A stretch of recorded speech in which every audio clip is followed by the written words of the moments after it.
রাধে রাধে আমার প্রিয় পরিবার, কেমন আছো তোমরা সবাই? আশা করি সবাই খুব ভালো আছো। হ্যাঁ, আমিও খুব ভালো আছি। মাম্পিস ক্রিয়েশনের নতুন একটা ভিডিওতে সবাইকে অনেক স্বাগত আর অনেক ভালোবাসা। দিনটা ছিল আজকে শ্রাবণ মাসের প্রথম সোমবার, তাই সকালবেলা উঠে স্নান টান করে চলে আসলাম হচ্ছে বেলপাতা নিতে। আমি যখন ছোট ছিলাম তখন আমাদের বাড়িতে এরকম সুন্দর বেলপাতা গাছ ছিল, মানে বেল গাছ আর কি। তো ওটা কোনো এক কারণবশত হয়তো কেটে দিয়েছে, তারপরে এই যে এখন অন্যের বাড়িতেই যাই বেলপাতা আনতে। আর দেখো বেলপাতাগুলো কি সুন্দর না? হ্যাঁ, কি সুন্দর কচি কচি বেলপাতাগুলো নিয়ে এসেছি। আর প্রত্যেক কটা পাতায় 3টে করেছিল। আর এখানে গোপাল দাদাকে স্নান করিয়ে দিয়েছি। আজকে আর গোপাল দাদা স্নান করানোর ভিডিওটা দেখাইনি। তোমরা যদি কেউ দেখতে চাও তাহলে কমেন্ট করে বলো, তাহলে আমি আরেকদিন তোমাদের গোপাল দাদাকে স্নান করানোর ভিডিওটা দেখাবো। অনেকে হয়তো শিবলিঙ্গটা দেখে খারাপ ভাববে, ঠিক আছে, কিন্তু এই শিবলিঙ্গটা একটা ভালো জায়গাতেই ছিল আমাদের বাড়িতেই, কিন্তু হচ্ছে গিয়ে ওখানে নাকি অনেকে বলে রাখতে নেই, মানে একটা ত্রিশূলের পাশে ছিল, তো অনেকে বলে নাকি রাখতে নেই, তাই এখানে আর কি রাখা হয়েছে শিবলিঙ্গটাকে। আসলে নিজেদেরও ভাল লাগে না, কারণ এই শিবলিঙ্গটার মধ্যে মাটি লাগে, ঠিক আছে। তো বাবাকে খুব তাড়াতাড়ি বলবো যে শিবলিঙ্গটা ভালো একটা মঞ্চ করে দিতে, যাতে মাটি না লাগে, তারপর হচ্ছে সাইডের যে ঘাস পাতাগুলো এগুলো যাতে খুব তাড়াতাড়ি পরিষ্কার করে দেয়। তারপরে এখন রান্নাবান্না করে নিলাম, কারণ যাবো হচ্ছে গিয়ে কলেজে। সকালবেলা পুজো দেওয়ার পরে বেশ অনেকটাই দেরি হয়ে গেছিলো, তাই তাড়াহুড়ো করে রান্নাটা করতে হয়েছে। জানি না রান্নাটা কেমন হবে, হয়তো দেখে অতটা ভালো লাগছে না। হ্যাঁ, আসলে তাড়াহুড়ো করে রান্নাটা করেছি তো হয়তো সেমন একটা ভালো হয়নি দেখতে। তো যাই হোক, এবারে কলেজে চলে আসলাম। এই যে আমি আর আমার এক বান্ধবী এসেছি কলেজে। আর এখানে হচ্ছে গিয়ে দেখতে পাচ্ছ এই যে কলেজটা কত সুন্দর না? হ্যাঁ, আমাদের কলেজটা হচ্ছে কি বলতো, একদম গ্রামের মতো আর কি, মানে একদম গ্রাম সাইডে কলেজটা। আর এই কলেজে কেন ভর্তি হয়েছে এই বিষয়টা আমি তোমাদেরকে পরে একদিন জানাবো। কলেজে আর কি যে ক্লাসটার উদ্দেশ্যে আমার যাওয়ার, তো সেই ক্লাসটা করব, মানে করেছিলাম আর কি। তো আর একটুখানি ভিডিও করে ক্যামেরাবন্দি করেছিলাম। জানি হয়তো ক্লাসে ক্যামেরা হয়তো অ্যালাউ করে না বা করতেও নেই, কিন্তু কই যে একটুখানি সবাই যেহেতু মানে সেমন একটা কী বলবো পড়া হচ্ছিল না বা ক্লাস চলছিল না সেমন একটা, তো সবাই যে যার মতো ফোন ঘাঁটছিল বা কথা বলছিল। আর তো যার কারণে আর কি ভিডিওটা করলাম। যদি সেরমভাবে ক্লাস চলতো তাহলে আমি কিছুতেই ভিডিও করতাম না। তো প্লিজ কেউ এটা খারাপভাবে নিও না। আর যাই হোক, এখন বাড়ি যাওয়ার সময়, কারণ আমার যে ক্লাসটা করবো এসেছিলাম, তো সেই ক্লাস করা হয়ে গেছে, এবার বাড়ি যাব। তো ভিডিওটা যারা এতক্ষণ পর্যন্ত দেখছো তাদেরকে তো অনেক অনেক ধন্যবাদ। আর যারা যেসব বন্ধুরা আমার চ্যানেলে নতুন আছো তারা প্লিজ আমার চ্যানেলটা সাবস্ক্রাইব করে আমার পাশে থেকো, এটাই তোমাদের কাছে আমার রিকোয়েস্ট। আর যদি আমার ভিডিও বেশি ভালো লেগে থাকে তাহলে নিজের আত্মীয় স্বজন বা বন্ধু বান্ধবের কাছে আমার ভিডিওটা পৌঁছে দিও। তারপরে বাড়ি এসে খেলাম হচ্ছে গিয়ে মুড়ি, কারণ হচ্ছে একদম ভাত খেতে ইচ্ছা করছিল না। আর আস্তে আস্তে প্রায় 3-4টে মতো বেজে গেছে, তাই ভাতও খেতে ইচ্ছা করছিল না। আর এখানে হচ্ছে কি বাসক পাতা গরম জলে ভিজিয়েছিল, কারণ কিছুদিন ধরেই না বেশ আমার শীতদাঁড়াটা যন্ত্রণা করছিল, তাই এই বাসক পাতার জল দিলে নাকি তাড়াতাড়ি শীতদাঁড়া যন্ত্রণা বা এরকম কিছু সেরে যায়। তো যাই হোক, এটা আর কি টোটকা। আর এখানে এসে গিয়ে তার পরের দিন সকালবেলা, কারণ ভিডিওটা আমি এইটুখানি করেছিলাম। আর দেখো এই ফুলটা কত সুন্দর লাগছে না? হ্যাঁ, দেখো কত সুন্দর লাগছে।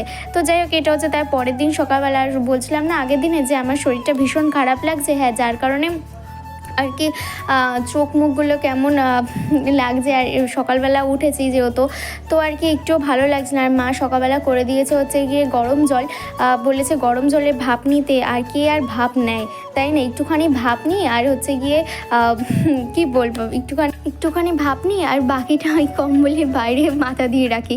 তো কী করবো, আমার মানে বেশি গরমের ভাপ নিলে না মানে এমনি আরাম লাগে, কিন্তু হচ্ছে খুব কষ্ট হয়ে যায় নিঃশ্বাস নিতে। তো যাই হোক, এবারে হচ্ছে কি মা কিছু জামা কাপড় কেচে দিয়ে গেছিলো, তো সেই জামা কাপড়গুলো আমি মেলে দিয়েছিলাম। মা বলছিলো যে তোকে কোনো কিছু কাজ করতে হবে না, শুধু যে কটা রান্না আছে আজকে তো সেই রান্নাগুলোই করছিলাম। আর হচ্ছে গিয়ে যে কটা জামা কাপড় কেচে দিয়ে গেছে তো সেই জামা কাপড়গুলোই মেলে দিচ্ছিলাম।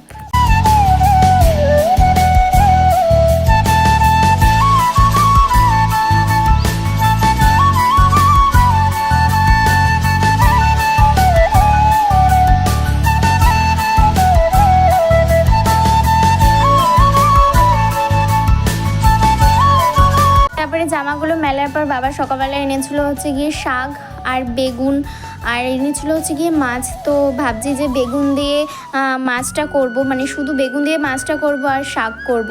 আর মা সকালবেলা ডাল আর ডিমের তরকারি করে গেছে, তো সে আর রান্না করতে হবে না, আর শুধু ভাতটা করলে ব্যাস তাহলেই হয়ে যাবে। আর এখানে শাকটা কেটে নিয়েছি, আর হচ্ছে গিয়ে বেগুনগুলো কেটে নিয়েছি। তো বন্ধুরা এবারে তোমাদের যেই টিপসটা বলেছিলাম প্রত্যেক দিনে, তো যে ভিডিওতে যেটা বলবো, তো তোমরা কিন্তু অবশ্যই ভিডিও লং করবে, লং ভিডিও বানাবে, তাহলে তোমাদের যে আশা করি ওয়াচ টাইম বাড়বে। ঠিক আছে, এটা যেমন দেখো আমি করার চেষ্টা করছি, আমার হয়তো প্রতিদিন লং ভিডিও করা হয় না, মানে লং ভিডিও বলতে 8 মিনিটের ওপরে বা মানে মিনিমাম 7 মিনিটের ওপরে ভিডিও সেমন একটা দেওয়া হয় না। তো তোমাদের উদ্দেশ্যে এটাই বলার যে তোমরা প্লিজ 7 মিনিটের ওপরে ভিডিও দাও, মানে 7 মিনিট 8 মিনিট এরকম ভিডিও দাও, তাহলে আশা করি তোমাদের ওয়াচ টাইম তাড়াতাড়ি বাড়বে।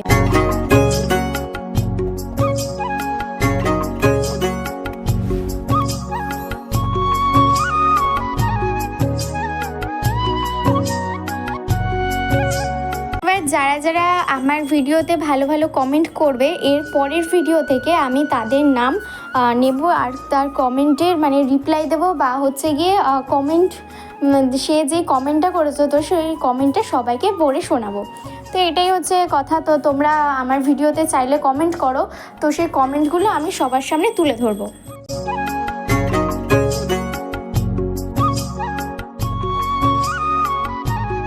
মাছটা দেখো কি সুন্দর বড় এনেছে, আমার না মাছটা একটুও কাটতে ইচ্ছা করছিল না, মনে হচ্ছে কি এই বড় মাছটাই রান্না করি, কিন্তু কি করব বলো, আমাদের কড়াইটা তো সেমন একটা বড় না, আর এই বড় মাছ রান্না করবোই বা কী করে, আর মানুষ তো হচ্ছে কি 3-4 জন, তো একটা মাছ নিয়ে কী করে সবাই খাবো, তাই না?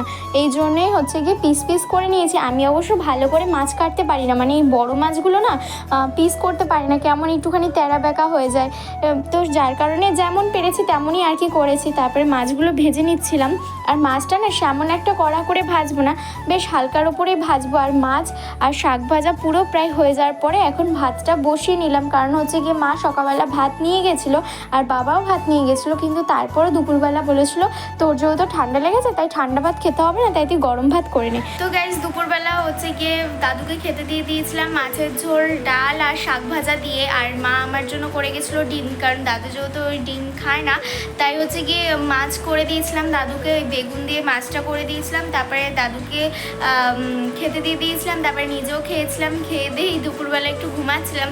তো যাই হোক ভিডিওটা এখানে এন্ড করছি, ভালো লাগলে like comment share and subscribe করবে, আর যদি বেশি ভালো লেগে থাকে তাহলে নিজের বন্ধু বান্ধব বা আত্মীয় স্বজনের কাছে আমার ভিডিওটা পৌঁছে দেবে। তোমরা ভালো থাকবে, সুস্থ থাকবে, দেখা হচ্ছে পরের ভিডিওতে, টাটা।